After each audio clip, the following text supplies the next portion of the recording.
The late afternoon sun pressed down on Millbrook County Fair with a kind of oppressive heat that made asphalt shimmer and turned the air thick enough to chew. Jackson Cross stood beside his polished Harley-Davidson at the edge of the makeshift parking lot, arms crossed over his chest, watching families stream through the entrance gates with an expression that mixed nostalgia with something darker, more complicated. He was a man of imposing stature, 6'4", with shoulders that stretched the seams of his leather vest, a grizzled beard that touched his collarbone, and eyes the color of slate that had witnessed too much and forgotten nothing. They called him Hammer.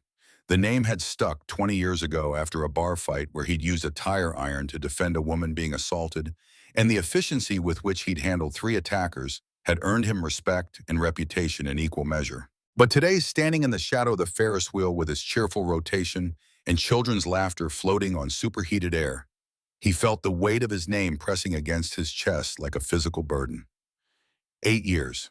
Today marked 8 years since his daughter Olivia had been found in a neighbor's basement, her small body positioned with care that suggested the killer had felt something approximating remorse.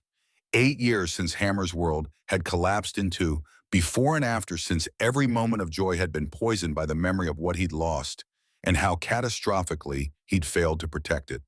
The Millbrook County Fair sprawled across 20 acres of dusty ground, a temporary city of canvas tents and mechanical rides that creaked and groaned with each rotation. The air carried competing scents: fried dough sweetness mixing with popcorn, salt cotton candy's sugar cloud colliding with the metallic tang of overheated machinery and diesel exhaust from generators that powered the midway.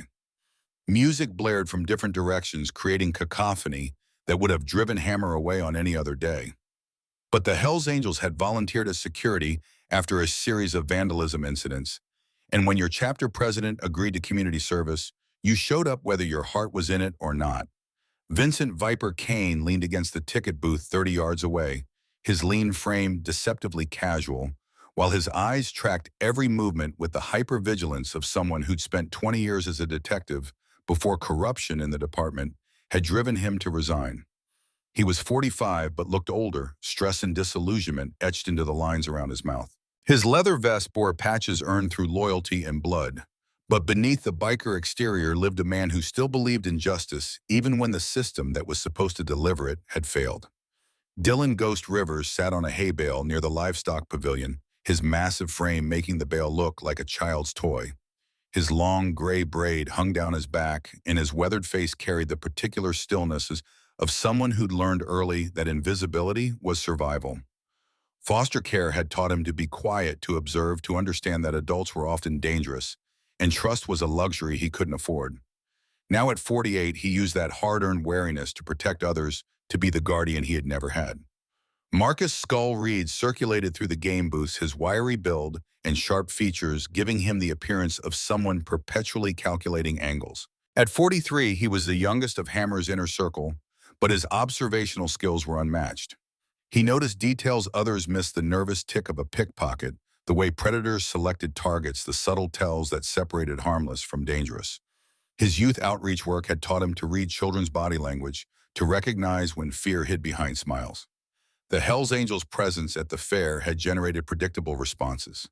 Parents steered children wide-shooting nervous glances at the leather vests with their patches and insignia. Teenagers whispered and pointed, equal parts fascinated and intimidated. Fair workers maintained professional courtesy while clearly wishing the bikers would patrol somewhere less visible. Only the elderly seemed unbothered. They'd lived long enough to know that appearance and reality often diverged, that the scariest-looking people were sometimes the safest. Hammer's radio crackled with routine check-ins. His chapter had positioned 12 members around the fairground perimeter, creating overlapping fields of observation that would make any serious trouble immediately visible. It was overkill for a county fair, but Hammer ran his crew with military precision because sloppiness got people hurt. The discipline he'd learned in the Marines 30 years ago had never left, had only been refined by decades of living on society's edges, where mistakes had permanent consequences. His phone buzzed. A text from his ex-wife, Margaret. "Thinking of you today. I know it's hard." She would have been 17. Hammer stared at the words until they blurred. 17. Old enough to drive, to have boyfriends, to roll her eyes at his overprotective instincts. old enough to be preparing for senior year, applying to colleges, planning futures that would never exist. He shoved the phone back in his pocket without responding. Because what could he say that Margaret didn't already know? They'd divorced 3 years after Olivia's death, their marriage unable to survive the weight of grief and blame that had crushed whatever love had once existed. A child's shriek cut through his thoughts. Laughter, not fear. A little boy being chased by his father near the carousel. Hammer watched them with expression carefully neutral, his chest tight with envy and loss. Olivia had loved carousels, had insisted on riding the same painted horse, every time had named it Buttercup, despite Hammer's suggestion that horses should have stronger names. He'd given in because her joy had been more important than his ego, because making his daughter happy had been the simplest and most profound purpose his life had ever known. Movement in his peripheral vision pulled his attention. A small figure was weaving through the crowd with desperate urgency, moving against the general flow of fairgoers, with purpose that seemed out of place among the leisurely wandering. Hammer's focus sharpened his body language, shifting from casual observation to predatory alertness in the space between heartbeats. She was perhaps 9 years old, her bright yellow sundress a splash of color that made her visible even at distance. Dark hair pulled into pigtails bounced with each frantic step. One foot was bare, the other wore a pink sandal with a broken strap that dragged behind her. Her face, flushed from exertion and heat, showed terror mixed with fierce determination that belonged on someone decades older. Hammer straightened from his slouch against the Harley, his hands dropping to his sides, every instinct firing alerts that something was catastrophically wrong. Children ran at fairs, chasing friends, racing to favorite rides, burning energy in the mindless joy that defined childhood. But this girl wasn't running towards something. She was running away, and more troublingly, she was running directly toward the Hells Angels, toward men whose appearance usually sent children in the opposite direction. Viper noticed her simultaneously, his body tensing, hand moving unconsciously toward the radio clipped to his belt. Ghost rose from the hay bale with surprising fluidity for his size, his gray eyes tracking the girl's trajectory. Skull emerged from the game booth area, having somehow sensed the shift in atmosphere that preceded crisis. The girl skidded to a halt 3 feet from Hammer, her small chest heaving, breath coming in ragged gasps that suggested she'd run farther than her small legs should have managed. Her eyes were huge, glistening with tears she was fighting desperately to control. Her lower lip trembled, but her jaw was set with determination that made Hammer's heart clench painfully. She looked up at him, this towering monolith of leather and muscle who made grown men nervous, and for a moment she seemed to wave her childhood fear of strangers, battling with whatever desperate need had driven her here. Then something hardened in her expression, some internal decision made, and she took a shaky breath that seemed to draw strength from sources she shouldn't have needed to access. Her voice came out clear despite its tremor, each word landing with devastating precision. "Sir, he has my panties on him." The fairground noise didn't stop. The carousel continued its rotation. The games still blared their come-ons. Children still shrieked with laughter. But in the small circle around Hammer and the girl, silence fell with weight of physical presence. Viper went absolutely still, his detective's mind already cataloging implications and calculating next steps. Ghost's expression remained neutral, but his hands had curled into fists. Skull's sharp features tightened, his breathing shallow and controlled. Hammer felt the world tilt sideways, felt 8 years of grief and guilt, and rage surge up his throat like poison. The words the girl had spoken weren't childish complaint or playground dispute. They were confession, accusation, cry for help compressed into 7 syllables that changed everything. He knelt slowly, deliberately, making his massive frame smaller and less threatening. His voice, when it emerged, was surprisingly gentle. Years of speaking to Olivia, teaching him how to communicate with terrified children. "What did you say, sweetheart?" The girl's composure wavered but didn't break. Her small hands twisted in the hem of her yellow dress knuckles, going white with pressure. "Coach Thornton, my PE teacher. He took them from my backpack at school yesterday. I saw him put them in his jacket pocket today. He's here." Behind the big tent near the Ferris wheel, the name hit Hammer like a physical blow. David Thornton wasn't some anonymous predator, some suspicious stranger that community alarm systems were designed to detect. He was elementary school PE coach, the man who taught children sports and teamwork, who volunteered for school events and coached Little League on weekends. He was married, respected, the kind of person parents trusted implicitly with their children's safety and development. Viper moved closer, his voice tight with control that barely contained fury. Thornton, the coach, the guy who won County Educator Award last year. The girl nodded, tears finally spilling down her cheeks, but her voice remaining steady. He made me stay after class last week, asked me questions about my body, if I had boyfriend, if I knew what certain things meant. I felt weird, but I didn't know what to say. Then yesterday I noticed my underwear was missing from my gym bag. Today I saw him at the fair, and I saw them in his jacket pocket when he was buying cotton candy. The ones with strawberries, they're mine. Hammer's mind was racing, calculating, trying to process information that felt both alien and horrifyingly familiar. Olivia's face flashed in his memory, her worried expression when she told him she felt uncomfortable around adults in her life, her hesitation when certain people's names came up, her gradual withdrawal that he'd attributed to pre-adolescent moodiness rather than recognizing as distress signal she'd been sending. He'd been working long hours with the club, then had prioritized brotherhood and business over the subtle changes in his daughter's behavior. When she tried to tell him something was wrong, he dismissed it as childhood anxiety, had told her she was safe, had failed to investigate because investigating would have required acknowledging that danger existed in places he'd believed were secure. 2 weeks later, she'd been dead. The neighbor, Mr. Peterson, had been investigated, had endured community suspicion and police scrutiny, but evidence had mysteriously disappeared and the case had gone cold. Peterson had moved away, and Hammer had been left with grief and questions that aided him like acid for 8 years. Ghost's voice cut through Hammer's spiraling thoughts, surprisingly soft despite his imposing size. She came to us, not her parents, not the police, not teachers. She looked at us and decided we were the ones who'd listen. That's not coincidence. That's desperation. Viper had his phone out, scrolling rapidly, his detective instincts overriding his current life as a biker. His face darkened as he read. David Thornton, 38 years old, married to Claire Thornton, no children. Teaches at Millbrook Elementary, been there 7 years. Coaches girls softball, volunteers with youth church groups, sits on Parks and Recreation Committee. He looked up, his expression grim. He's embedded, the kind of predator who builds reputation specifically to access victims. If he's bold enough to carry evidence at a public fair, he's confident he won't be caught. That means he's done this before and gotten away with it. Skull knelt beside Hammer, his sharp eyes studying the girl's face with intensity that was clinical rather than threatening. What's your name? Emma. Emma Hayes. Emma, where's your mom? The girl's composure cracked slightly, fresh tears welling. She works at the Route 9 diner, double shift. Won't be off until 10 tonight. I came to the fair with the neighbor kids, but I lost them in the crowd. I've been alone, and then I saw Coach Thornton, and I got scared, and I saw you, and you looked like you'd believe me. The admission landed with terrible weight.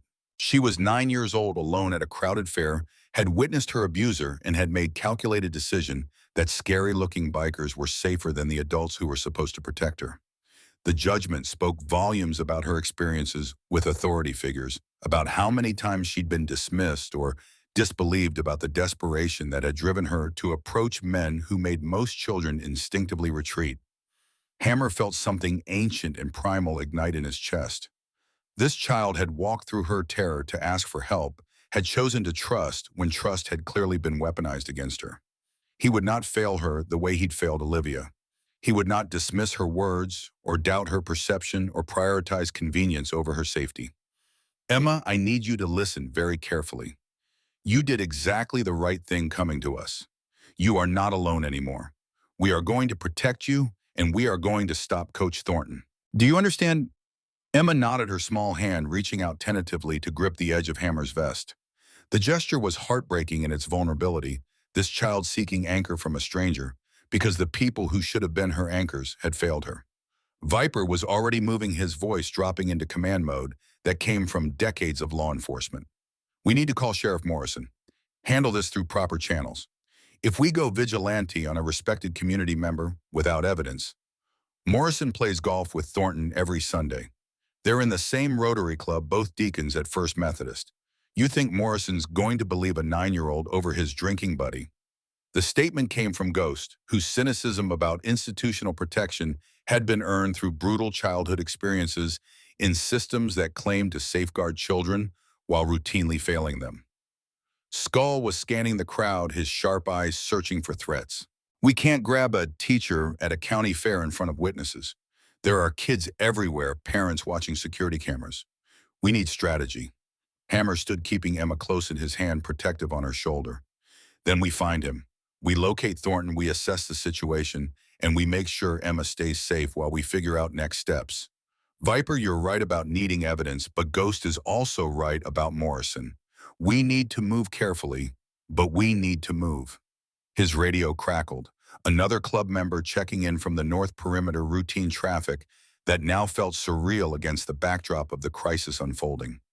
Hammer acknowledged the check-in automatically, his mind racing through scenarios and contingencies, years of tactical thinking applied to a situation that was simultaneously familiar and unprecedented.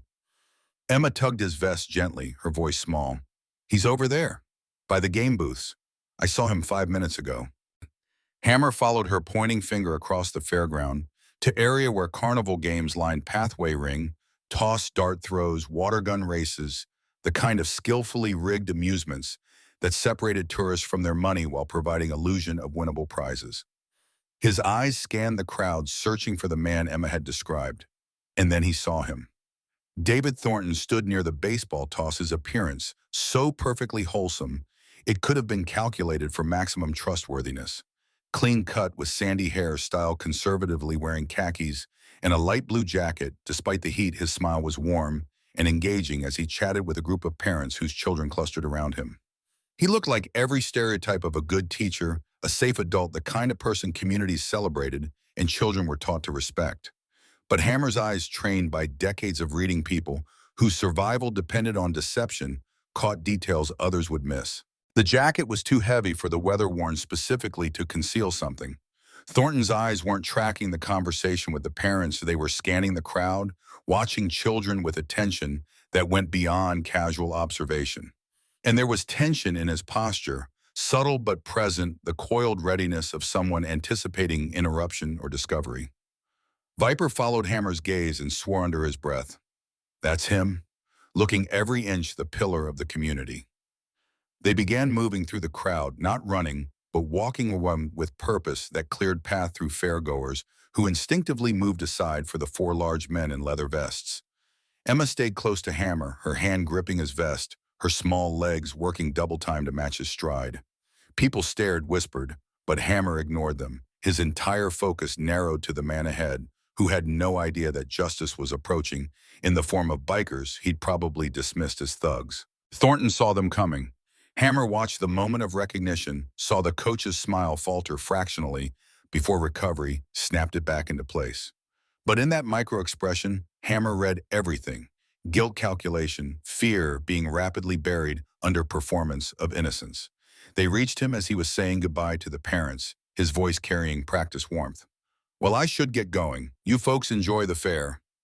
Hammer stepped into his path, not aggressively, but definitively, creating wall of leather and muscle that couldn't be ignored.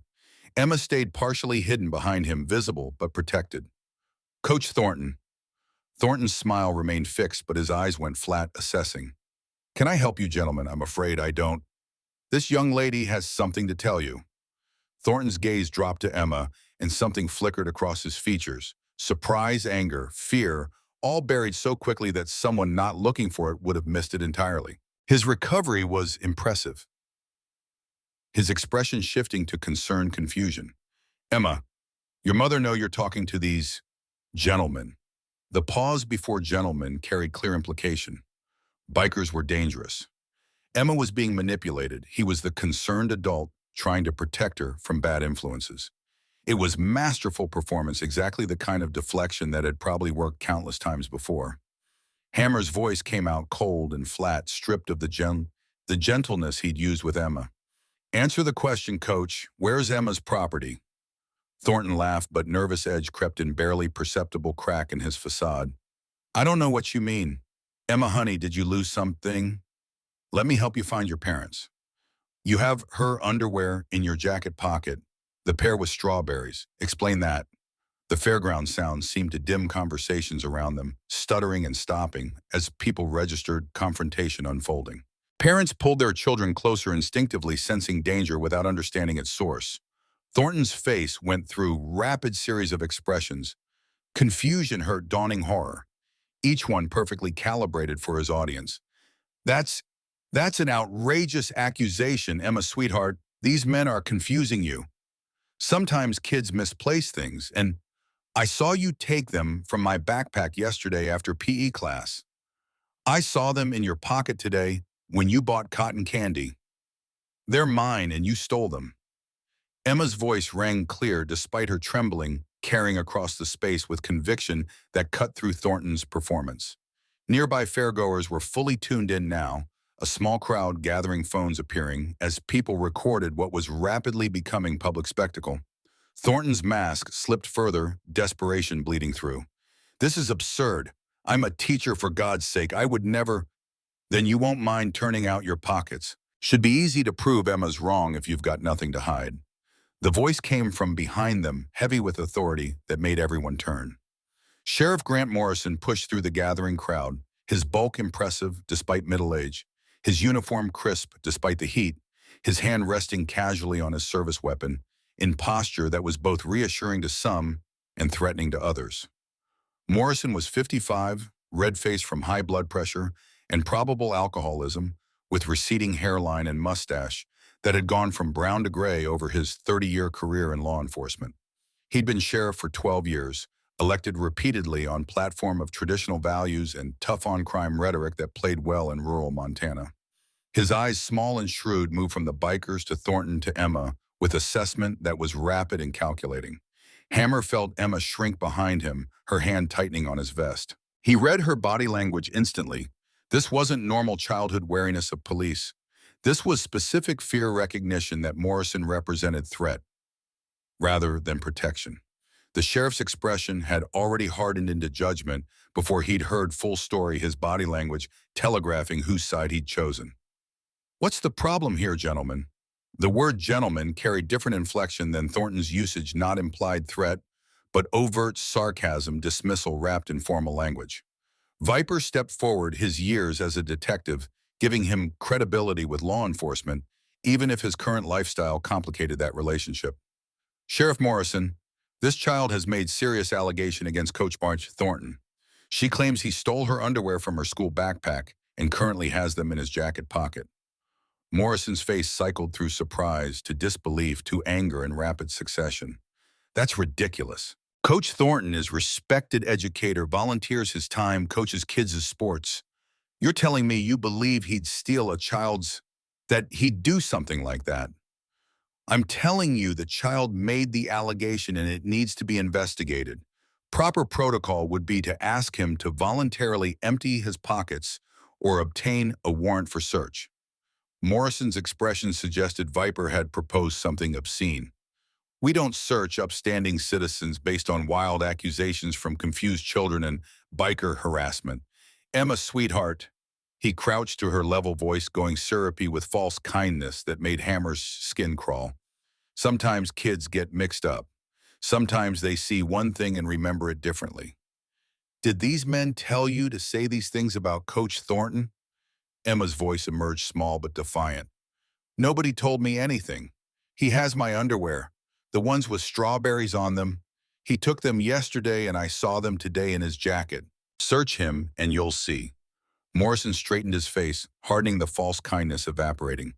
Young lady, making false accusations against teachers is serious business. Coach Thornton has dedicated his life to helping children like you. Now I think you need to apologize and we'll forget this whole misunderstanding. The crowd had grown larger, drawn by drama unfolding like reality television in their midst. Phones captured everything, the encounter being documented and already streaming to social media feeds, where it would be analyzed and debated by people who hadn't been there and didn't understand the stakes. Thornton, sensing Morrison's support, allowed hurt confusion to dominate his expression. Sheriff, I don't want to press charges. Emma's a good kid, just confused. These men, he gestured dismissively at the bikers. They're probably trying to cause trouble, using her as excuse. I'm willing to overlook this if they'll just leave. The offer was strategic genius. It positioned Thornton as magnanimous victim, turned bikers into aggressors, and gave Morris an excuse to de-escalate without investigating. Hammer watched the play unfold with sick recognition of how easily truth could be buried under performance of respectability. Morrison's hand moved to his radio. "I think we need to have these gentlemen removed from the fairgrounds. Creating disturbance, harassing citizens." "Sheriff?" The voice came from the edge of the crowd, female and firm. A woman pushed through the gathered fairgoers, her uniform marking her as Deputy Lisa Chen. She was 32, Asian American, with pulled-back hair, an expression that suggested she'd heard enough to make her uncomfortable with how the situation was being handled.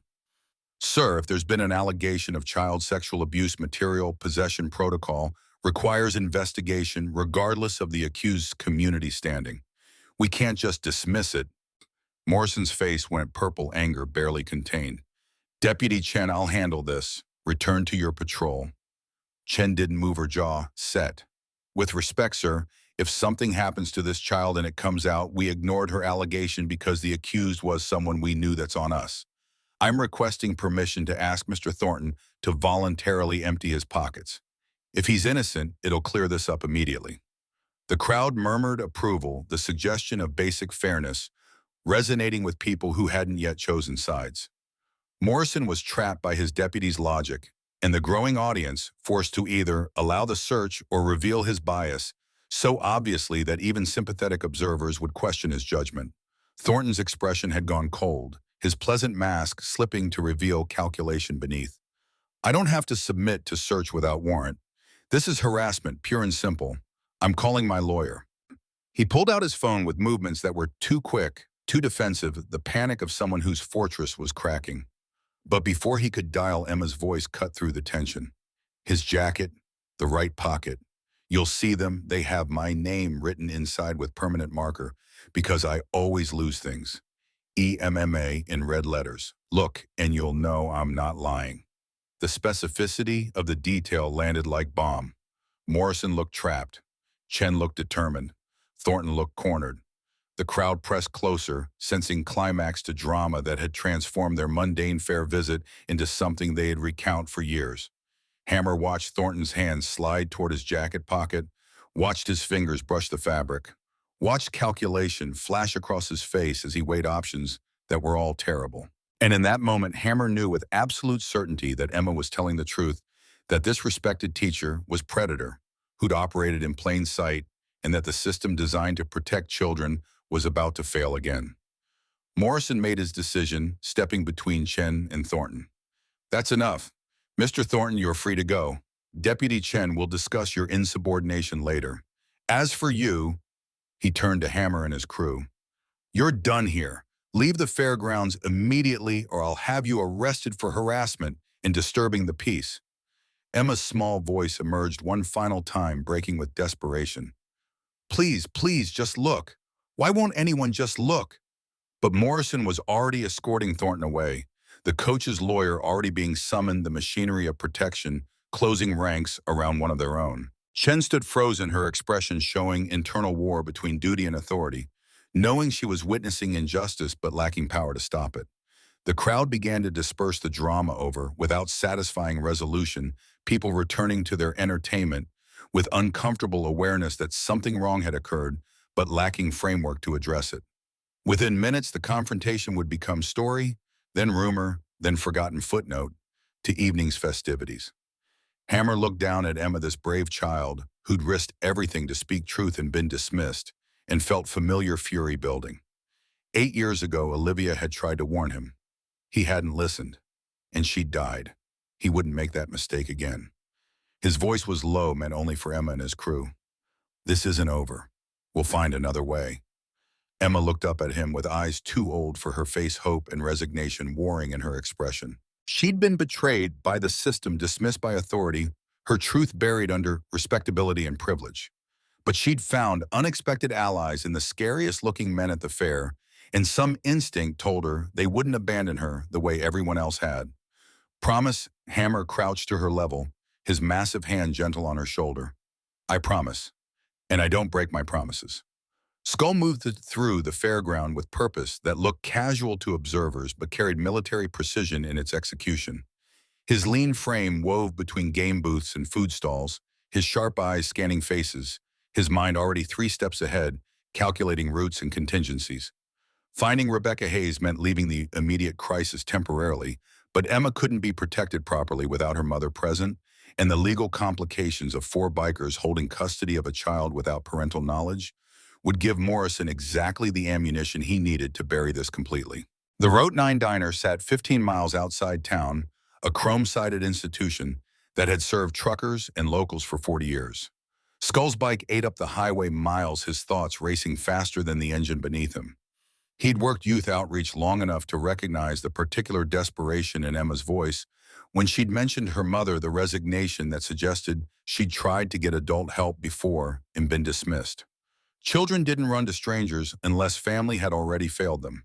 The diner's parking lot was half full with 18-wheelers and pickup trucks, the building's neon sign buzzing with electrical hum that competed with insects drawn to the light. Skull killed his engine and dismounted his leather vest, an imposing presence drawing immediate attention when he pushed through the glass door. Conversations, stuttered heads turned the universal wariness that greeted bikers in civilian spaces. Behind the counter, a woman in her mid-30s moved with exhausted efficiency, born from too many double shifts and too little sleep. Rebecca Hayes was thin to the point of gaunt, her blonde hair pulled into practical ponytail that revealed premature gray at her temples. Her uniform was clean, but faded, her shoes worn down at the heels, her hands showing the particular roughness of someone who spent hours washing dishes and bussing tables.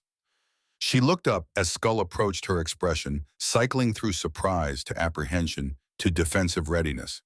"Can I help you?" Her voice carried edge of someone used to handling difficult customers preparing for confrontation or harassment from the large biker who'd just invaded her workplace. Skull kept his voice low, aware of the audience listening from nearby booths. "Rebecca Hayes, I need to talk to you about your daughter, Emma. It's urgent." The color drained from Rebecca's face, her hand going to her throat in gesture of pure maternal terror. "What happened? Is she hurt? Where is she?" "She's safe. She's with my friends at the county fair, but something happened that requires you there immediately. I'll explain on the way." Rebecca was already untying her apron, her hands shaking, years of waitress composure shattering under fear for her child. The diner manager emerged from the kitchen, his expression showing annoyance at the disruption. "Rebecca, your shift doesn't end for 4 more hours. You can't just—" "My daughter needs me. I'm leaving. Fire me if you want." She grabbed her purse from beneath the counter and followed Skull outside, her exhaustion temporarily overridden by adrenaline. She stopped when she saw the motorcycle hesitation flickering across her face. "I've never ridden on one of those. Hold on tight, lean when I lean. Don't put your feet down until I tell you." And Mrs. Hayes, whatever you're imagining about what happened, it's probably worse. The ride back to Millbrook took 12 minutes. Rebecca's arms wrapped around Skull's midsection with grip that suggested she was holding on to more than just the bike. He felt her trembling, transmitted through his leather vest, felt the way her breathing hitched. When he accelerated, felt the weight of maternal terror that every parent carried just below the surface of their daily existence. The knowledge that their children were vulnerable and the world was dangerous, and sometimes those two facts collided in ways that shattered everything. When they pulled into the fairground parking lot, Rebecca dismounted with shaking legs, her eyes immediately scanning for Emma. Skull led her to the edge of the carnival area where Hammer stood with Emma still close beside him, Viper and Ghost forming protective semicircle. The setting sun painted everything in orange and purple, beautiful light for terrible circumstances. Emma saw her get there and ran, her small legs carrying her across the distance with desperate speed. Rebecca dropped to her knees and caught her daughter in an embrace that was fierce and trembling, her face buried in Emma's hair, her shoulders shaking with sobs she'd been holding back during the ride. "Baby, oh God, baby, are you okay? What happened?" Emma pulled back, her face showing complex emotions that no 9-year-old should have to navigate, relief at her mother's presence, mixed with fear that she wouldn't be believed, love tangled with anticipated disappointment. "Mom, I need to tell you something, and you need to actually listen this time." The "this time" carried weight of previous dismissals, confirmation that Emma had tried before to communicate something important and been ignored. Rebecca's face showed flash of shame before defensive walls began constructing themselves, the universal adult response to being told they'd failed. Hammer moved closer, his presence both protective and authoritative. His voice when it emerged was gentle, but carried steel beneath. Mrs. Hayes, your daughter made serious allegation against her PE teacher. She claims Coach Thornton stole her underwear from her school backpack and is currently carrying them as trophy. She came to us because she felt we'd believe her when other adults wouldn't. Rebecca's expression cycled through disbelief, confusion, dawning horror. She looked at Emma, searching her daughter's face for signs of fabrication or imagination, wanting desperately for this to be misunderstanding rather than truth. Emma, sweetie, Coach Thornton has been so kind to you. He tutors you for free helps with your reading volunteers his time. Are you absolutely sure you didn't just misplace your things and see someone else who looked like him? The rationalization came easily, automatically, the cognitive dissonance of discovering that someone you'd trusted was dangerous, manifesting as denial. Emma's face closed disappointment, replacing hope, her small body going rigid in her mother's arms. I knew you wouldn't believe me. That's why I went to them. She pulled away from Rebecca, moving back toward Hammer with body language that communicated where she felt safer. The rejection landed like physical blow, Rebecca's face crumpling with hurt and confusion and mounting awareness that she just failed some crucial test. Skull's voice cut through the tension, rough with controlled emotion. Ma'am, I grew up in foster care, 13 homes before I aged out of the system. I learned what adults sound like when they're choosing comfort over truth, when they'd rather believe convenient lies than face hard reality. Your daughter gathered every ounce of courage she had to tell you something terrifying. The worst thing you can do right now is make her regret speaking up. The words landed like hammer blows, each one dismantling Rebecca's defenses, forcing her to confront the possibility that her judgment had been catastrophically wrong. She looked at Emma, really looked, and saw the fear and desperation and betrayal written across her daughter's small face. Baby, I'm sorry. Tell me everything. Emma's voice emerged small and halting, detailing Coach Thornton's inappropriate questions, the missing underwear, seeing them in his pocket, at the fair approaching the bikers for help, Sheriff Morrison dismissing her allegations and protecting Thornton. With each revelation, Rebecca's face went paler, her hands trembling. Maternal instinct, warring with social conditioning that insisted respected authority figures couldn't be predators. Viper had been working his phone throughout the reunion, his detective instincts and remaining law enforcement contacts providing research capabilities the others lacked. His expression had grown progressively darker, his jaw tightening with each new piece of information he uncovered. Finally, he approached his tablet, showing documents and news clippings that painted disturbing pattern. I need you all to see this. He pulled up article from 3 years ago, small piece buried in local news section about family relocating to Oregon. The Mitchell family, parents and daughter Sarah, moving for better opportunities. Nothing remarkable on surface, but Viper had dug deeper, had found the truth buried in court records and sealed case files that shouldn't have been accessible, but were for someone who knew where to look. Sarah Mitchell was 9 years old when her family left Millbrook.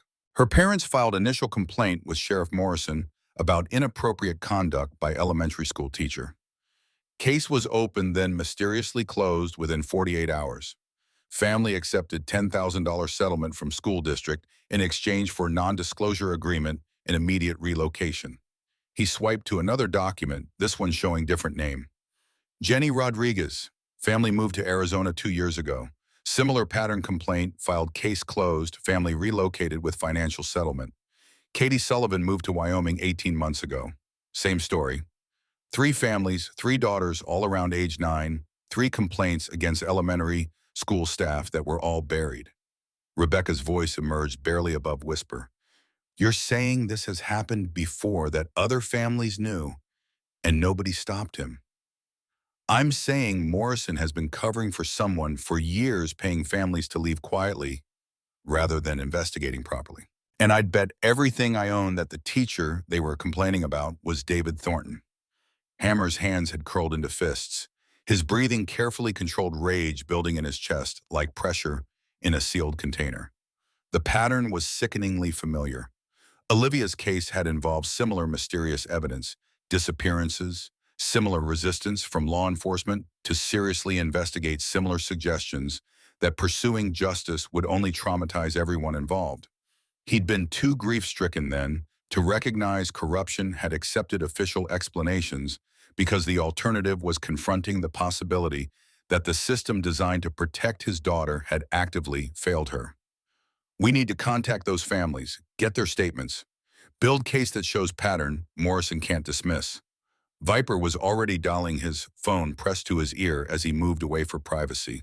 Ghost remained positioned where he could watch both the fairground entrance and the parking lot, his body language radiating threat to anyone who might approach with hostile intent. Skull stood beside Emma, his presence offering protection without demanding interaction. Rebecca pulled Emma close again, her voice breaking. "I'm so sorry, baby. I should have listened. When you said Coach Thornton made you uncomfortable when you didn't want to go to tutoring anymore, I thought you were just being difficult. I thought he was helping, and you were being ungrateful. I made you go back to his house. Oh God, I sent you back to him." Emma buried her face in her mother's shoulder, 9 years of childhood certainty that parents would protect her crumbling under weight of evidence that adults made mistakes, that trust could be misplaced, that safety was never guaranteed. Viper returned, his expression grim. "I reached Sarah Mitchell's mother. She broke down, confirmed everything. Thornton molested Sarah repeatedly over a 6-month period. When they finally reported it to Morrison, he convinced them that pressing charges would traumatize Sarah more than the abuse already had. Told them trial would destroy their daughter's privacy, suggested quietly leaving town was better for everyone. School district paid them off. They signed the NDA and they've lived with guilt ever since." His voice hardened. "She's willing to testify. Wants to break the NDA, wants to stop him before he hurts more children. She's been carrying this for 3 years, watching news from Millbrook, terrified she'd see story about another victim, and knowing she could have prevented it." Hammer's radio crackled. Ghost's voice came through low and urgent. "Boss, we have movement. Thornton just left the fairground heading to parking lot. He's alone, moving fast." The opportunity presented itself with clarity that felt almost providential. Thornton isolated departing scene, potentially carrying evidence. Hammer made decision in seconds, weighing legality against necessity, choosing effectiveness over procedure. Ghost tail him. "Don't lose sight. Everyone else, we move now." Rebecca started to protest maternal instinct to keep Emma close, warring with understanding that what came next wasn't appropriate for her daughter to witness. "Emma stays with Skull. Rebecca, you're coming with us. You need to see this." They moved through the parking lot with coordinated precision, born from years of operating as unit. Ghost's massive frame was surprisingly stealthy, tracking Thornton from distance while remaining invisible among the cars and trucks. Hammer, Viper, and Rebecca followed at interval that maintained observation without revealing pursuit. Thornton reached older model Honda Civic, his movements jerky with stress, constantly checking his surroundings. His pleasant teacher mask had completely disintegrated, replaced by expression of cornered animal calculating escape routes. He unlocked the vehicle, started to enter, then paused. His hand went to his jacket pocket, pulled out something small and fabric, looked at it with expression mixing satisfaction and fear. Ghost's voice came through radio. "He's got something." Pulled it from jacket, looking at it now. "Can't see clearly from this angle, but it's small cloth." Thornton glanced around one final time, then opened his glove compartment and shoved the item inside, slamming it closed with force that suggested finality. He sat in his car for a long moment, hands gripping steering wheel, visible tension in his shoulders. Then he pulled out his phone and made call of his mouth moving in animated conversation that looked aggressive, even from distance. After 5 minutes, he ended the call and drove away, his Honda disappearing into evening traffic. The parking lot settled into temporary quiet, other fairgoers still enjoying rides and games, unaware of drama that had unfolded in their midst. Hammer approached Thornton's vehicle with Viper beside him, Rebecca trailing behind with expression mixing horror and determination. Ghost materialized from shadows, his lock-picking tools already in hand before anyone requested them. "Breaking and entering. Whatever we find won't be admissible in court." Viper's detective training warred with his current reality legal knowledge, creating hesitation even as moral certainty demanded action. Hammer's voice was flat, absolute. "Then we make sure it gets to someone who can use it properly. We're not letting evidence disappear the way it did with Olivia." The name hung in air between them, weight of Hammer's loss, lending gravity to decision that crossed legal lines. Ghost worked the lock with practiced efficiency, his large hands surprisingly delicate with tools. Within 30 seconds, the door clicked open. The glove compartment yielded its secrets immediately. A gallon Ziploc bag, the kind used for organizing or travel, filled with small fabric items that were instantly, horrifyingly recognizable. Children's underwear, at least 12 pairs each one, carefully labeled with masking tape bearing dates and initials. Pink with hearts, purple with stars, yellow with flowers, white with lace trim. The variety suggested collections spanning years, trophies taken from multiple victims whose names and faces Thornton had documented with Predator's meticulous record-keeping. Rebecca made sound like wounded animal, her hand over her mouth, tears streaming down her face. Hammer pulled his phone and began photographing everything from multiple angles, documenting placement and labels, ensuring no detail was missed. Viper did the same, his detective instincts creating mental chain of custody, even though official procedures had been abandoned. There, strawberries, EMMA in red marker. The pair Emma had described sat near the top of the bag, confirmation that this wasn't misunderstanding or confusion or childish imagination. This was systematic predation, documented and organized evidence of crimes spanning years that Morrison had actively suppressed. Step away from the vehicle. The voice came from behind them, female and carrying authority that made everyone freeze. Deputy Lisa Chen stood 10 feet away, her hand resting on her service weapon, her expression unreadable in the fading light. Her radio was clipped to her belt, her phone in her other hand, decision point visible in her posture. Hammer straightened slowly, his hands visible and non-threatening, calculating whether Chen represented threat or opportunity. Viper remained crouched by the open car, his body language communicating submission to authority, even as his mind raced through legal defenses for what they'd done. Chen approached carefully, her eyes moving from the bikers to the open glove compartment, to the bag of children's underwear clearly visible inside. Her breath caught, her professional composure cracking to reveal revulsion and rage beneath. How many? Her voice had gone quiet, tight with emotion she was barely controlling. Viper answered his detective background, recognizing kindred spirit even across jurisdictional divide. 12 that we can see, all labeled bold with dates and initials. This is trophy collection from serial predator. And Sheriff Morrison just let him walk away when Emma accused him. Chen closed her eyes, her jaw working, internal struggle visible in the tension radiating from her frame. When she opened her eyes, something had shifted. Decision made, a lane crossed, consequences accepted. I received anonymous tip about suspicious vehicle in fair parking lot. Arrived to investigate, discovered vehicle door already opened, observed evidence in plain sight. You three were never here. I found this during legal search following legitimate tip.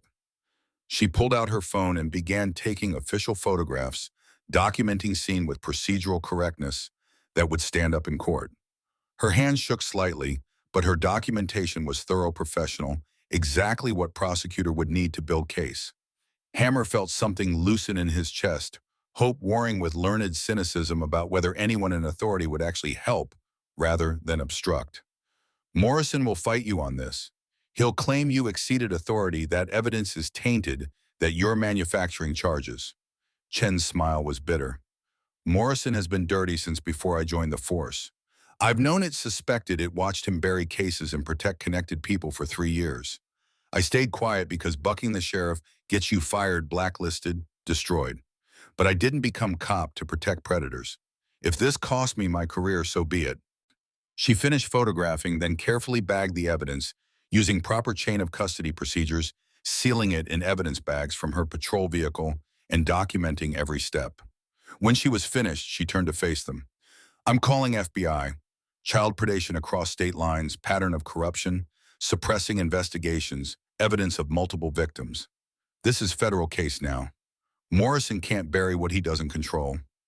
Rebecca's voice emerged shaky but determined. Will they believe Emma? Will they actually investigate instead of protecting him? FBI takes child exploitation seriously. They'll interview Emma properly with trauma specialists present. They'll investigate every name on these labels, track down every victim. This is what Morrison should have done years ago. This is justice, even if it's late.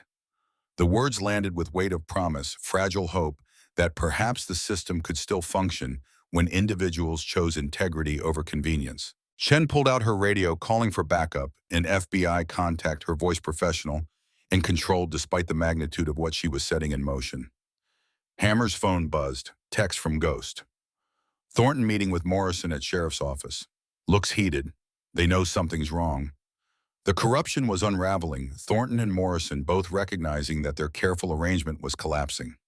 They would fight back with lawyers and political connections, and manufactured outrage would paint themselves as victims of biker harassment and overzealous deputy. The battle was just beginning, and it would get uglier before resolution emerged. But for the first time since Emma had uttered those 7 devastating words, Hammer felt momentum shifting in the right direction. Evidence was secured, ally within law enforcement was acting, pattern of victimization was documented. The machinery of justice was grinding slowly into motion, and while it might be late and imperfect, it was finally moving. Chen finished her calls and turned to them. FBI is sending agents from Helena. They'll be here in 90 minutes. I need formal statements from everyone, Emma Rebecca U4. Everything that happened today, documented properly. Morrison will try to seize this case, claim jurisdiction, bury it like the others. We move fast before he can interfere. Word was spreading through the fairground with viral intensity that social media accelerated. Phones captured everything, uploaded footage to platforms where it mutated through sharing and commentary.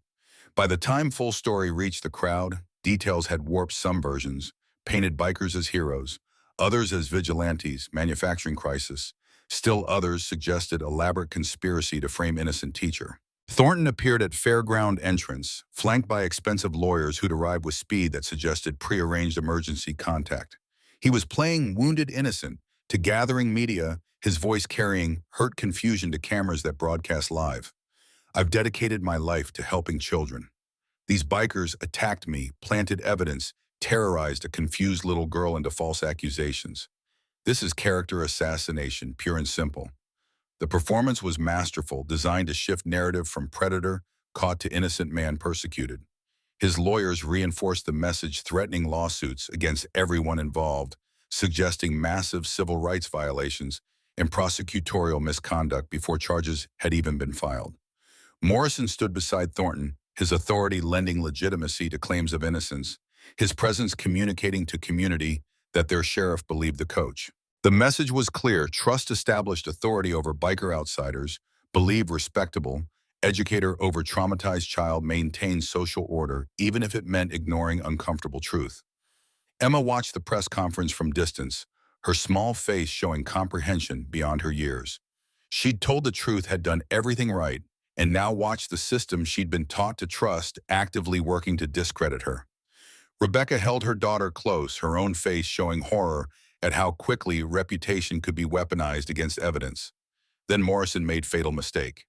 In his eagerness to defend Thornton and attack Chen's investigation, he revealed knowledge he shouldn't have possessed. Deputy Chen's so-called evidence is fruit of illegal search orchestrated by criminal bikers. The bag she claims to have found was planted after they broke into Coach Thornton's vehicle. I've reviewed her report, and the timeline doesn't support her claims. The statement was meant to undermine Chen's credibility, to suggest conspiracy between deputy and bikers. Instead, it revealed that Morrison had detailed knowledge of evidence that Chen had only secured 20 minutes earlier, that he'd somehow reviewed her report before it was officially filed, that he had access to investigative materials before they'd been processed through proper channels. Chen, standing nearby with FBI agents who'd arrived ahead of schedule, went very still. Lead agent Sarah Martinez, a woman in her 40s with steel gray eyes and expression, suggesting she'd seen every variation of human depravity, turned to Morrison with interest that was purely predatory. Sheriff Morrison, how did you review Deputy Chen's report? She followed it with FBI 10 minutes ago. It hasn't been forwarded to county level. The only way you'd know its contents is if you had direct contact with the suspect before evidence was processed. Morrison's face went purple, realizing too late that he'd revealed connection he should have hidden. Thornton's lawyers immediately began damage control, suggesting Morrison misspoke, that he'd been referring to preliminary verbal report, that media confusion had created misunderstanding. But Martinez wasn't local law enforcement who could be pressured or influenced. She was federal agent with authority that superseded Morrison's, and she'd just witnessed sheriff implicate himself in ongoing obstruction of justice. Sheriff Morrison, I'm going to need you to come with me. We have questions about your handling of previous complaints related to Coach Thornton, specifically regarding families who relocated after filing charges that were subsequently dropped.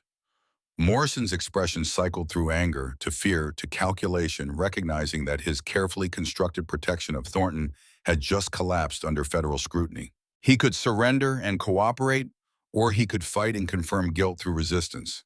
He chose self-preservation. I want immunity before I talk. Full immunity from federal prosecution. Because if you're investigating Thornton's history, you need to understand what I know. And what I know will send him to prison for life. The confession dropped like a bomb into chaos, silencing media circus, shocking lawyers into incoherence, sending Thornton's face through rapid transformation from confident innocence to naked panic. Morrison, faced with choice between protecting corrupt arrangement or saving himself, had chosen betrayal with brutal efficiency. Martinez gestured to other agents who moved to secure both Morrison and Thornton, reading them rights while cameras captured everything. Thornton was screaming about violations and conspiracies, his pleasant mask completely shattered to reveal rage beneath. Morrison was quiet, calculating, already negotiating terms of cooperation that would destroy his former friend while potentially limiting his own consequences. As federal agents led Thornton toward vehicles, he turned his eyes, scanning the crowd, until they found Hammer standing beside Emma. His expression shifted, mask slipping completely, to reveal something cold and cruel that had always lurked beneath its suburban wholesomeness. He mouthed words clearly, precisely knowing Hammer would understand even without sound. Your daughter was sweet too. Such a fighter. The world stopped. Sound faded to white noise. Hammer's vision tunneled, everything peripheral disappearing until only Thornton's face remained, until those 7 words rewrote 8 years of grief and confusion and self-blame into devastating clarity. Olivia, the unsolved case. Peterson investigated and cleared, evidence disappearing. Morrison suggesting they move on for their own healing. It hadn't been Peterson. It had been Thornton, and all along living 2 streets over, volunteering at Olivia's school with access and opportunity and protection from corrupt sheriff who'd buried evidence before investigation could point toward truth. Viper's hand clamped on Hammer's shoulder, his voice urgent in his ear. Don't. Whatever you're thinking, don't. We got him. Legal system has him. If you touch him, you'll destroy everything we've built. Hammer's hands were shaking, his breathing ragged, every instinct screaming to cross the distance, to put his hands around Thornton's throat, to extract physical revenge for Olivia's death and Emma's trauma and all the children whose names appeared on labels in that evidence bag. Justice felt insufficient, legal process felt inadequate, consequences. Through courts felt like pale shadow of what should be delivered immediately and violently. But Emma was watching him, this brave child who trusted him to do the right thing rather than the satisfying thing. Martinez was watching, evaluating whether these bikers were allies or threats. Chen was watching, hoping her career sacrifice wasn't about to be wasted on vigilante violence that would taint everything. Hammer forced his hands to unclench, forced his breathing to slow, forced himself to step back from edge of action that would feel righteous in the moment and destroy everything later. His voice, when it emerged, was hollow. He killed my daughter 8 years ago, Olivia. He just confessed. Martinez's expression shifted from professional assessment to human understanding, recognition that this wasn't just about Emma, but about legacy of victims stretching back years. She approached Hammer, her voice carrying gravity. Then we'll prove it. We'll reopen her case, test all preserved evidence, interview everyone involved. If Thornton killed your daughter, we'll establish it legally. You have my word. The promise was thin comfort against 8 years of grief, but it was more than Hammer had possessed an hour ago. He nodded, not trusting his voice, his eyes tracking Thornton, being loaded into federal vehicle while cameras captured everything for posterity.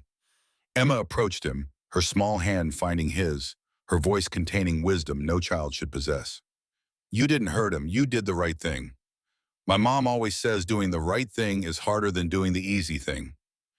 Hammer looked down at this remarkable child who'd started this entire chain of events with 7 words spoken to strangers, and felt something shift in his chest. Olivia was gone, would never come back, and that grief would never fully heal. But Emma was alive because he'd listened when she spoke, because he'd believed when others dismissed, because he'd learned from past failure and chosen differently. That was legacy worth honoring. That was redemption, incomplete and imperfect, but real. The FBI field office in Helena had transformed an entire floor into command center for what they were now calling Operation Guardian Angel. Name an ironic nod to the bikers whose illegal actions had inadvertently launched the most comprehensive child predation investigation Montana had seen in decades. Lead agent Sarah Martinez stood before whiteboard covered in photographs, names, dates, and connection lines that formed spider web of victimization spanning 8 years in 3 states. Her team had been working 70-hour weeks for 3 weeks straight, and exhaustion showed in everyone's faces. But the determination burning in their eyes suggested they wouldn't stop until every thread had been pulled, every victim identified, every piece of evidence documented with prosecutorial precision. Hammer sat in conference room that smelled like stale coffee and determination, watching Martinez brief her team while Rebecca Hayes sat beside him, her hands wrapped around the styrofoam cup that had gone cold an hour ago. Emma was in another room with trauma specialist Dr. Patricia Holloway, giving formal statement via forensic interview that would be used in court proceedings. The process was gentler than traditional interrogation designed to extract truth without re-traumatizing, but it still required Emma to relive her experiences in detail that would be uncomfortable regardless of how carefully it was handled. Martinez turned from the board, her steel gray eyes settling on Hammer. We've identified 23 victims spanning 8 years. The underwear in Thornton's vehicle belonged to 12 girls. The labels provided dates and initials that allowed us to cross-reference with school records, and we've contacted all families. 16 are willing to testify. The other 7 families are too traumatized to participate, but their statements are documented. She pulled up image on laptop timeline showing Thornton's movements across 3 school districts, pattern of complaints that mysteriously disappeared, families who relocated suddenly after receiving financial settlements from districts eager to avoid scandal. Sheriff Morrison has been surprisingly cooperative. He provided detailed records he kept as insurance against Thornton ever threatening him. Turns out Morrison was covering for Thornton because Thornton had evidence of Morrison's affair with 17-year-old girl 10 years ago. They had mutually assured destruction arrangement. Thornton stayed quiet about Morrison's statutory rape. Morrison buried complaints against Thornton. Rebecca's voice emerged bitter. So my daughter and all those other children suffered because 2 predators were protecting each other. That's exactly what happened. The good news is that Morrison's cooperation gives us paper trail, documenting every buried complaint, every payment to families, every piece of suppressed evidence. His testimony will be devastating at trial. Hammer had been silent throughout the briefing, his mind churning through implications and calculations. Finally, he spoke, his voice rough from disuse. What about Olivia, my daughter? Have you connected Thornton to her case? Martinez's expression softened, professional mask giving way to human sympathy. We reopened the investigation immediately. Original evidence from 8 years ago was poorly stored but not destroyed. DNA samples from under Olivia's fingernails, where she fought back, those were preserved. We ran them against Thornton's DNA collected during his arrest. She paused, clearly calculating how to deliver information that would be simultaneously vindicating and devastating. It's a match. David Thornton killed your daughter. The neighbor, Mr. Peterson, was completely innocent. Morrison pointed the investigation at Peterson specifically to deflect from Thornton, who was volunteering at Olivia's school and had access to her schedule, her routines, her vulnerabilities.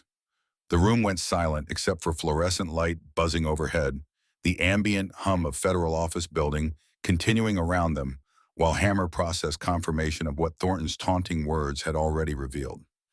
8 years of grief and guilt and wondering. 8 years of torturing himself about what he could have done differently. 8 years of carrying a responsibility for failing to protect his daughter. And the truth was that the system designed to catch predators had actively protected one. Rebecca's hand found her grip surprisingly strong for someone so thin and worn down. I'm so sorry. I can't imagine. You almost lost Emma. If she hadn't been brave enough to speak up, if she hadn't trusted us enough to ask for help, she'd be another name on Thornton's victim list. Maybe worse. The acknowledgement hung between them, shared understanding of how close both their daughters had come to being destroyed by same predator. Martinez returned to the timeline, pointing to specific incidents. Based on Morrison's records and victim statements, Thornton escalated over time. Early victims were molested, but not physically harmed beyond the sexual abuse. Later victims showed signs of increasing violence. Olivia was his first murder pattern, suggests he panicked when she fought back harder than expected, killed her to silence her, then refined his approach with subsequent victims to avoid creating evidence. She indicated several names on the board. 4 other children died in what were ruled accidents or suicides between Olivia and Emma. We're investigating whether Thornton was involved.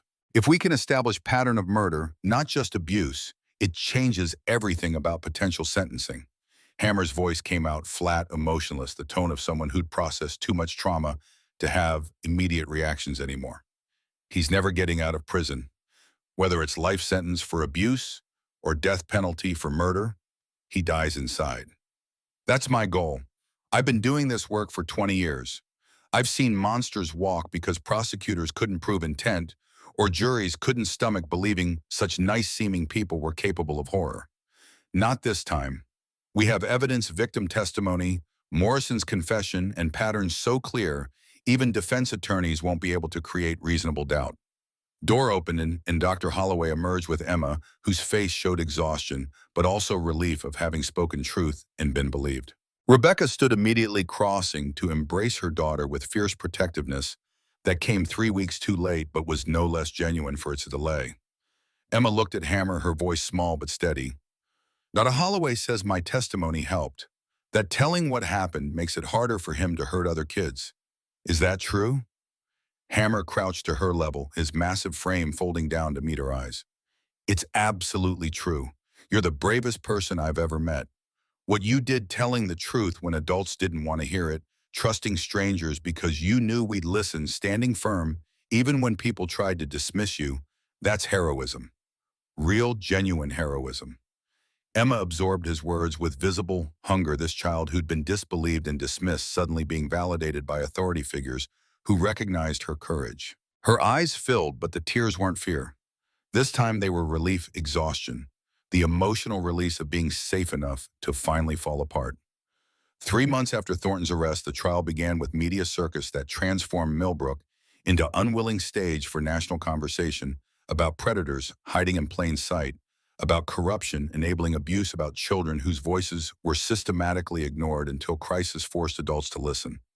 David Thornton sat at defense table looking diminished, his wholesome coach persona completely shattered, replaced by gaunt, haunted appearance of someone who'd spent 90 days in protective custody after other inmates discovered his crimes and delivered their own preliminary justice through beatings that left him with permanent limp and hearing loss in his left ear. His attorneys, expensive and skilled, had crafted defense strategy that positioned their client as a victim of witch hunt driven by biker intimidation and overzealous federal investigation.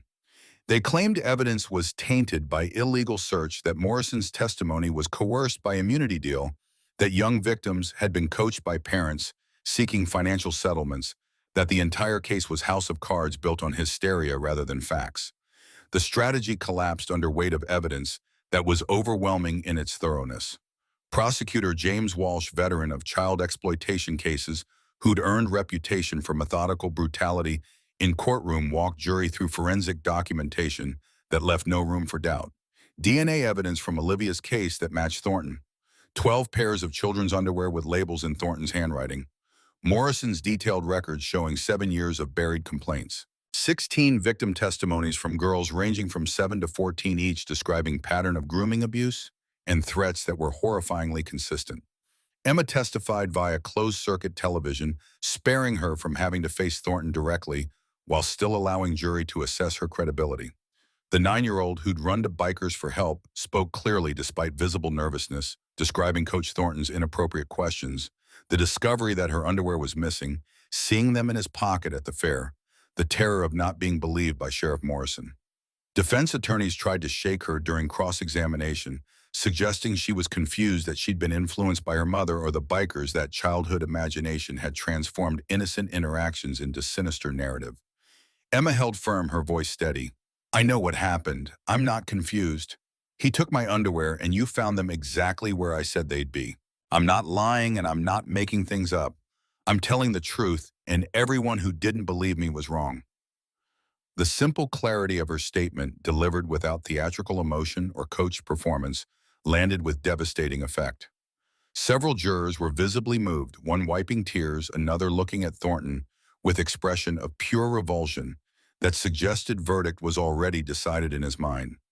Sarah Mitchell's mother testified about Morrison pressuring them to leave Millbrook, about the $10,000 settlement that bought their silence, about 3 years of guilt, watching news from Montana, and fearing another family would receive knock on their door because she'd been too afraid to fight.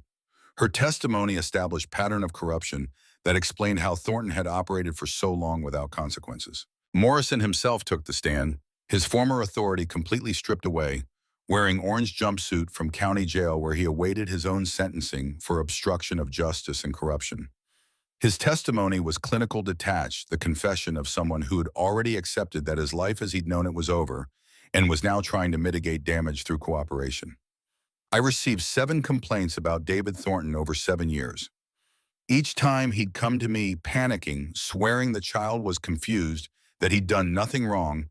That false accusation would destroy his career and marriage. And each time he'd remind me that he knew about Samantha, about my relationship with her, when she was 17 and I was 44.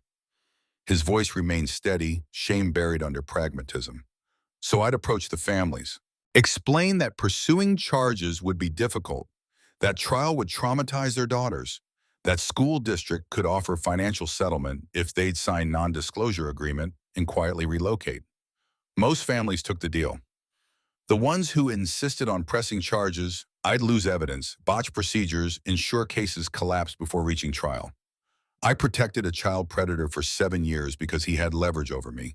23 children were victimized because I was a coward. Defense tried to undermine Morrison's credibility, suggesting his testimony was fabrication designed to reduce his own sentence. But his detailed records, corroborated by paper trail from school district settlements and victim family bank deposits, created documentation that was impossible to dismiss as fantasy or coercion. The trial lasted 3 weeks. Jury deliberated for 4 hours. Verdict came back unanimous on all counts: 23 counts of child sexual abuse, 5 counts of producing child pornography, 5 counts of first-degree murder, including Olivia's death, 7 counts of witness tampering, 3 counts of kidnapping. Each guilty verdict landed like hammer blow, Thornton's face going progressively paler, his expensive lawyers shuffling papers with expressions suggesting they'd known this outcome was inevitable, but had gone through motions anyway. Judge Patricia Morrison, no relation to the disgraced sheriff, read sentencing with voice that carried both legal authority and personal disgust.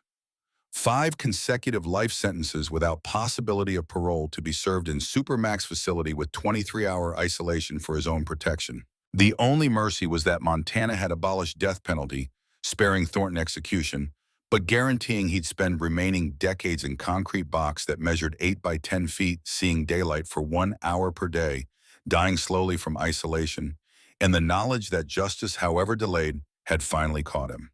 Thornton was led away in chains, his limp from jail beating, making his exit shuffling and pathetic, no longer the confident coach who charmed communities into trusting him with their children.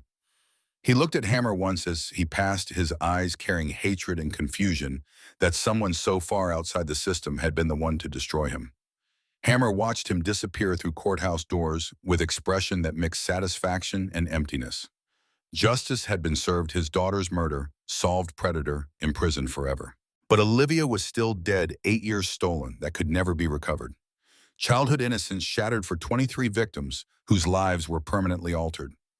Rebecca found him outside the courthouse, Emma holding her hand, both wearing exhausted relief of people who'd survived ordeal that had tested every aspect of their resilience.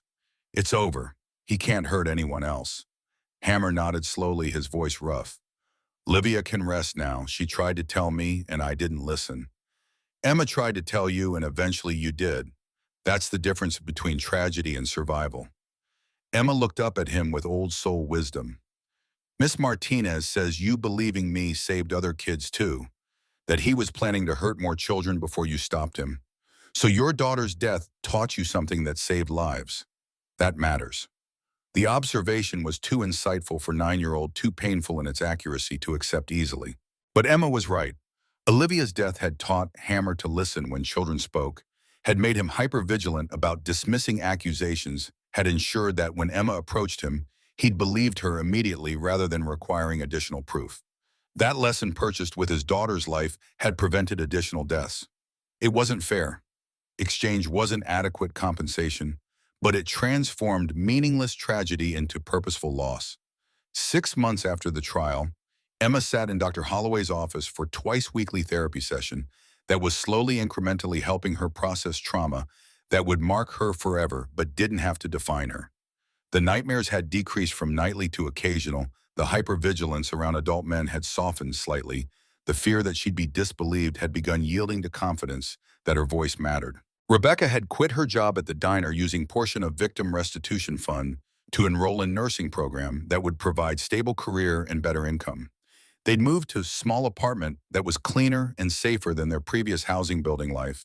That wasn't just survival, but actual living. The financial settlement from school district lawsuit had been placed in trust for Emma's college education, ensuring her future had possibilities that poverty wouldn't limit.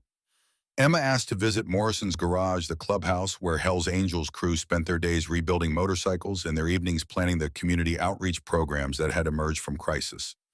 Rebecca drove her there on Saturday afternoon when the fair weather made Montana almost pleasant, parking beside row of gleaming Harleys that represented brotherhood and loyalty and protection. Hammer was working on engine rebuild when they arrived, his massive hands surprisingly delicate with tools, his concentration absolute. He looked up as Emma approached, his weathered face breaking into a rare smile that transformed his intimidating appearance into something approaching grandfatherly warmth. "Emma, good to see you. How are you doing?" Emma settled onto workbench stool, watching his hands move across engine components with fascination.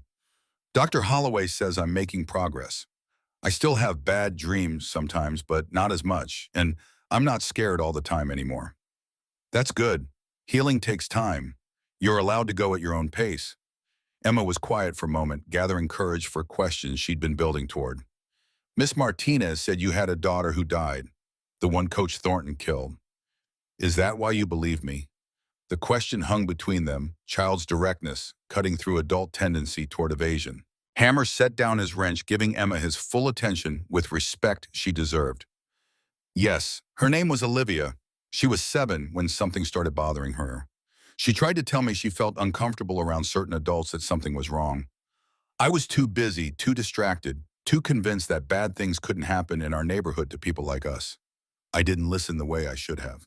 2 weeks later, she was dead." His voice remained steady, but pain leaked through despite control. "When you walked up to me at the fair and told me what happened, I saw Olivia. I saw my second chance. I couldn't save her, but I could save you. You gave me opportunity to do better, to honor her memory by protecting you the way I failed to protect her." Emma absorbed this, her 9-year-old mind processing complex ideas about guilt and redemption and how tragedies could create purposes if people chose to learn rather than just grieve. "I'm sorry your daughter died. I'm grateful you lived. You taught me that listening to children when they speak up, really listening, not just hearing, is the most important thing adults can do. That's Olivia's legacy. That's how her death meant something." Emma nodded slowly, then reached out and placed her small hand over his scarred, grease-stained one. "Then I'm glad I found you. Even though what happened was scary and bad, I'm glad it led me to someone who would believe me." The simple statement carried more healing than months of therapy validation, that his failure with Olivia had been transformed into success with Emma, that growth was possible even from deepest grief. Hammer felt something shift in his chest, grief that had been solid and impenetrable, developing cracks that might eventually let light through. The Hells Angels chapter had transformed in year following the trial, their reputation shifting from intimidating outsiders to protective guardians who'd literally saved children when official systems failed. They'd established Olivia's Hope nonprofit organization focused on child safety education and providing resources for abuse victims. The organization was funded by portion of the club's legitimate business income plus donations from community members who'd watched bikers accomplish what Sheriff couldn't. Viper ran self-defense classes, teaching children how to set boundaries and escape dangerous situations. Ghost facilitated support groups for former foster youth, using his own experiences to help others navigate system trauma. Skull expanded his youth outreach work, partnering with schools to educate students about recognizing grooming behavior and safe adults to approach. Marcus organized motorcycle safety courses that doubled his mentorship programs, building relationships with at-risk teenagers who needed positive male role models. Hammer became face of the organization, this imposing figure whose appearance had once frightened children, now representing safety and belief. He spoke at schools, gave interviews about trusting children's instincts, partnered with law enforcement agencies to improve response protocols when abuse was reported. His transformation from intimidating biker to child safety advocate became story local media covered extensively, redemption narrative that Montana embraced with enthusiasm that made Hammer uncomfortable but accepted as necessary for the mission. Claire Thornton filed for divorce 30 days after her husband's conviction, issued public statement that went viral within hours of its release. I saw warning signs and chose to ignore them. I told myself David's relationships with his students were just dedication to teaching. I explained away the late nights, the defensive behavior, when I asked questions, the way he was secretive with his phone and computer. I chose my comfort over children's safety. I chose believing my husband over believing victims who tried to speak up. That makes me complicit. I will carry that guilt for the rest of my life, and no apology is adequate for the harm my willful blindness enabled. The statement was remarkable in its raw acknowledgement of failure, refusing to position herself as victim and accepting responsibility that most enabling spouses avoided through denial or blame shifting. She donated her share of marital assets to Olivia's Hope, sold their house, and moved to a different state, accepting that she'd destroyed whatever future she'd imagined and needed to rebuild from ruins her choices had created. Pastor Michael Hayes appeared on Rebecca's doorstep one evening 6 months post-trial, his weathered face showing shame and determination in equal measure. Rebecca hadn't spoken to her father in 4 years, their relationship destroyed by his judgment of her single parenthood, her financial struggles, her life choices that deviated from his vision of proper Christian living. I owe you an apology. Actually, I owe you dozens of apologies spanning years. But I'll start with this one. I was wrong about how I treated you and Emma. I judged your life instead of supporting it. I condemned your choices instead of helping you build better ones. And my pride, my certainty that I knew best, meant Emma didn't have grandfather she needed when she was being victimized. Rebecca stood in the doorway, arms crossed, defenses constructed from years of paternal disapproval. You called me irresponsible, said I was unfit mother, suggested Emma would be better off in foster care than with me. I know, I was cruel and wrong. You raised daughter who had courage to speak truth when adults wouldn't listen. That's better parenting than I ever managed. I taught my children to respect authority without question, to trust leaders because of their positions, to never make waves that might disrupt social order. You taught Emma to trust her instincts and speak up even when it was terrifying. Your way saved her life. My way would have gotten her killed. The admission hung between them, father acknowledging that daughter he judged as failure had succeeded where his rigid principles would have catastrophically failed. Rebecca's defenses didn't crumble. Years of hurt couldn't be erased by single apology, but hairline cracks appeared possibility that relationship might be rebuilt if both parties chose difficult work of reconstruction. Emma needs her grandfather. I'm not promising everything's fine between us, but she deserves family and you deserve chance to know the remarkable child your granddaughter is becoming. Pastor Hayes's eyes filled gratitude and relief mixing with acknowledgement that he'd nearly lost access to family through his own rigidity. Thank you. I don't deserve your grace, but I'll spend however long it takes earning it. 1 year after Emma had spoken 7 words that changed everything, Millbrook County Fair returned with determined cheerfulness that felt both defiant and appropriate. The fairground had been the site of trauma and also the beginning of justice, and the community had decided to reclaim the space rather than letting Thornton's crimes taint it permanently. This year, the fair included Children's Safety Day event, organized by Olivia's Hope, and featuring educational booths, self-defense demonstrations, and speakers who addressed child protection with age-appropriate messaging. Emma had volunteered to speak decision that made Rebecca simultaneously proud and terrified. Standing before a crowd of hundreds talking about her trauma, publicly risked re-traumatization.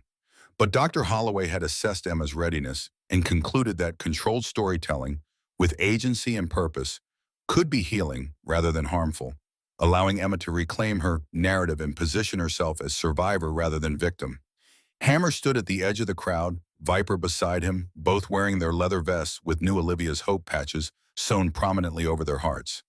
Ghost and Skull were scattered through the gathering, providing security that was both protective and symbolic the guardians who'd listened when authority figures failed, now ensuring that this space was genuinely safe. Emma took the temporary stage microphone slightly too tall for her small frame until someone adjusted it downward. She wore yellow sundress similar to the one from year ago, deliberate choice to reclaim color that had been associated with worst day of her life. Her hands gripped note cards she'd written with Dr. Holloway's help. Insurance against freezing if anxiety overwhelmed her.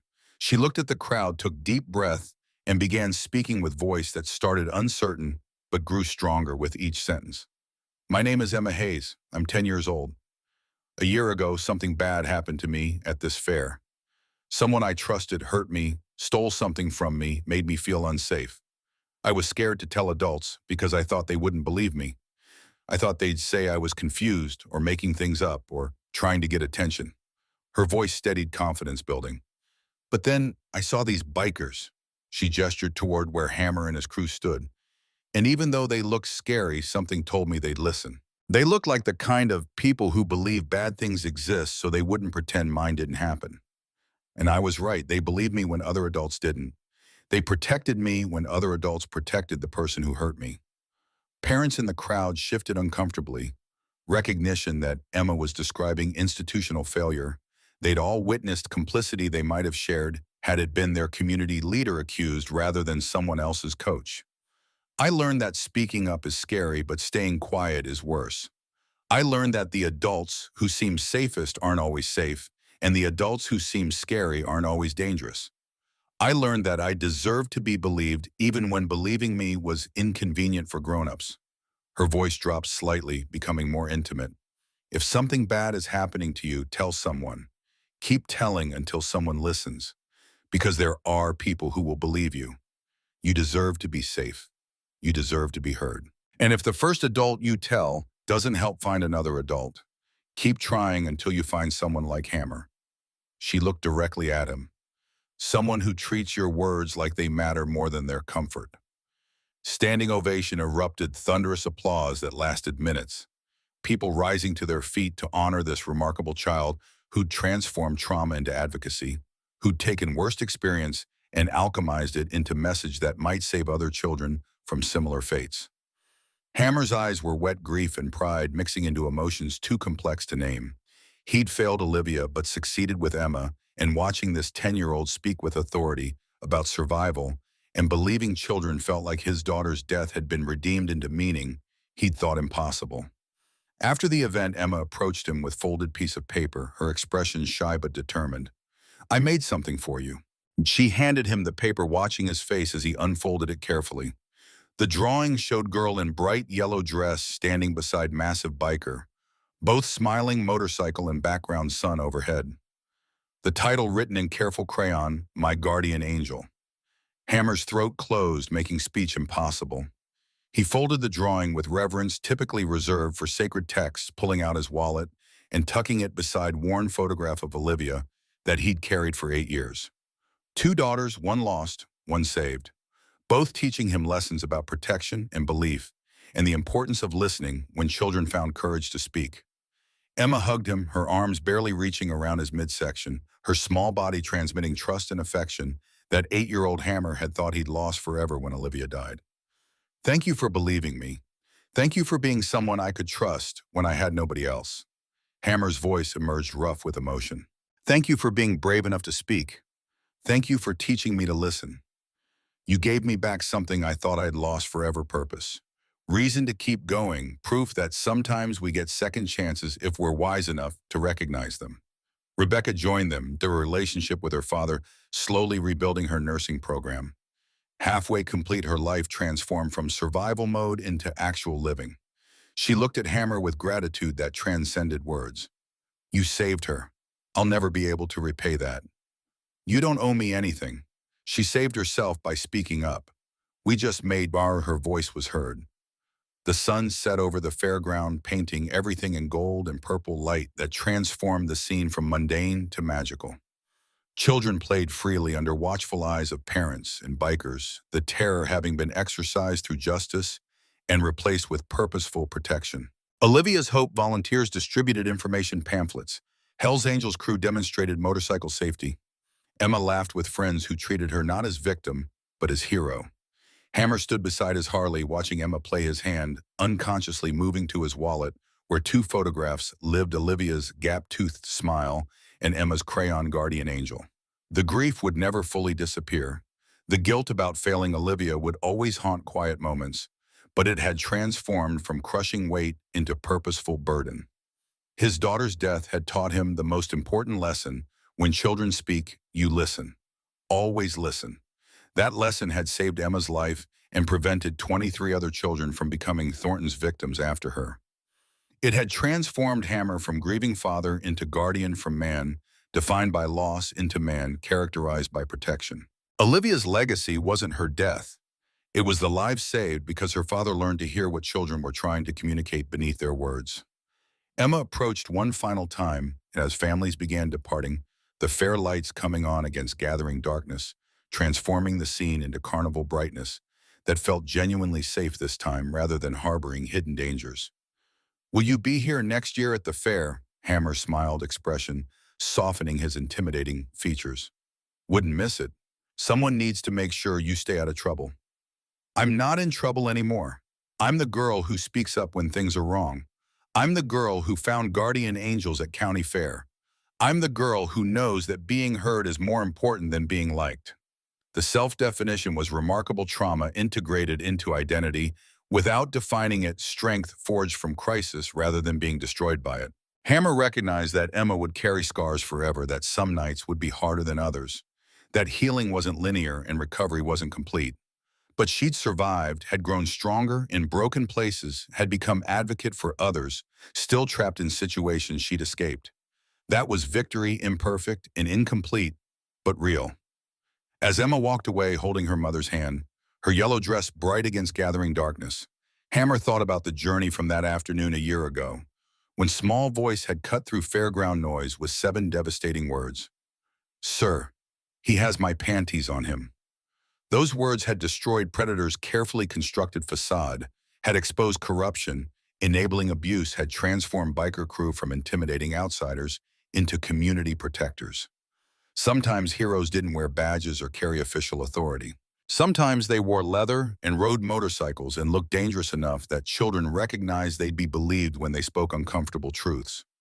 Sometimes protection came from unexpected sources delivered by people society dismissed as outlaws, but who understood that real justice required choosing right action over convenient inaction. Hammer mounted his Harley, the engine's growl familiar and comforting vibrations steady beneath him as he prepared to ride home. Tomorrow he'd return to the garage, to the nonprofit work, to the speaking engagements and school visits that had become his purpose. Tomorrow he'd continue honoring Olivia's memory by protecting children she'd never meet, by listening to voices that might otherwise be dismissed, by being guardian to those who needed guardians. But tonight, riding through Montana darkness with stars overhead and roads stretching endlessly forward, he allowed himself to feel something approaching peace. Emma was safe. Thornton was imprisoned. Justice had been served. And 2 photographs in his wallet represented not just loss, but also continuity. His daughter's death teaching lessons that saved another father's daughter. Tragedy transformed into purpose. Grief alchemized into protection. The wind carried his thoughts away, dispersing them into desert night that absorbed everything and offered nothing back except space to exist. Hammer rode through darkness toward home guardian in leather and grief protector, shaped by failure into someone who wouldn't fail again. Father who'd learned the hardest way that children's voices were most important thing adults could choose to hear. Behind him, Millbrook County Fair continued, its rotation lights blazing against darkness, children's laughter echoing across space where trauma had occurred and healing had begun. The scariest-looking people had proven safest. The most intimidating presence had become most protective.